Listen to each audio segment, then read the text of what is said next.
In Australia today, a generation feels locked out of home ownership.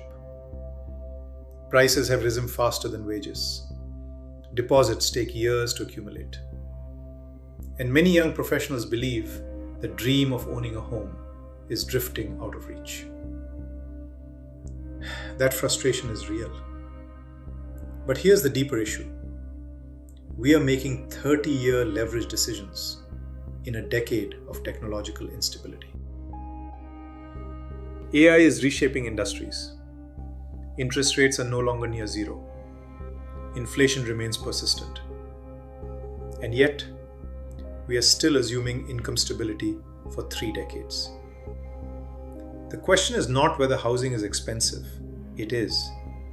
The question is this: how do intelligent Australians operate inside the system without becoming financially fragile? Let's step back from emotion and look at structure. Housing prices are not a mystery, they are a result. They are influenced by supply constraints, zoning, and land release. They are pushed by population growth and pulled by credit availability. When you add tax settings like capital gains concessions and negative gearing, you see the blueprint. Systems produce outcomes. If incentives favor asset ownership and credit expansion, prices respond accordingly. Blaming individuals misses the structural mechanics. Now, layer on a modern complication. We are entering a decade where AI is reshaping labor markets. Not an overnight collapse, but a compression. Entry-level IT, design, marketing, back office finance, administrative roles. Income volatility is rising. When you combine high leverage with income uncertainty, your margin for error shrinks. And that is where fragility begins. Across civilizations, thinkers have warned about overconfidence in stable systems. In the Bhagavad Gita, action itself is not discouraged, but action driven by attachment to certainty, clouds judgment. In Vedic philosophy, we distinguish between Dharma and Maya. Dharma is right action, responsibility aligned with reality. Maya is illusion, the belief that current conditions will remain permanent. Now translate that into the Australian housing market. The Maya is the belief that property always goes up and income is always stable. History tells us otherwise. We've seen housing corrections globally. We've seen economic cycles shift.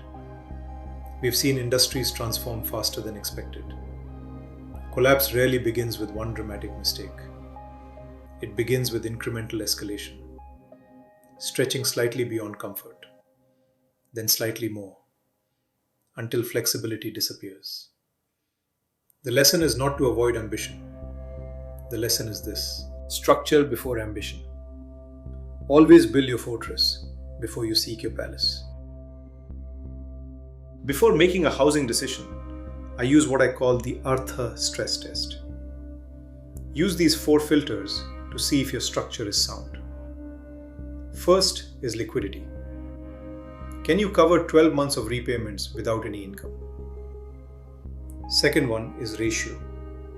Is your mortgage under 35% of your stable after-tax income? Third is time horizon. Can you hold this property for at least 7 years without distress?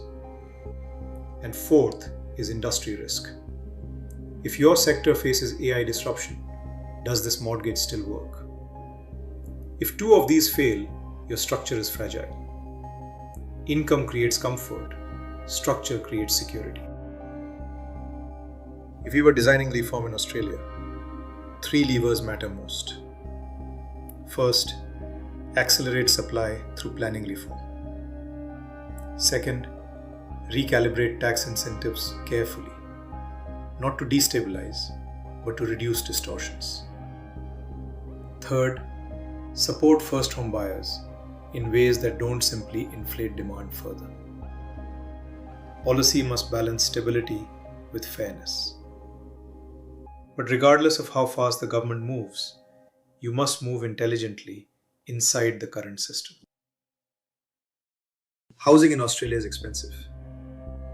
That reality may not change quickly. But while we cannot control price cycles, we can control our structure. In expensive systems, margin matters more than ambition. Before you sign a 30-year obligation in a 5-year technological cycle, run the Artha Stress Test. Protect the downside, then pursue the upside.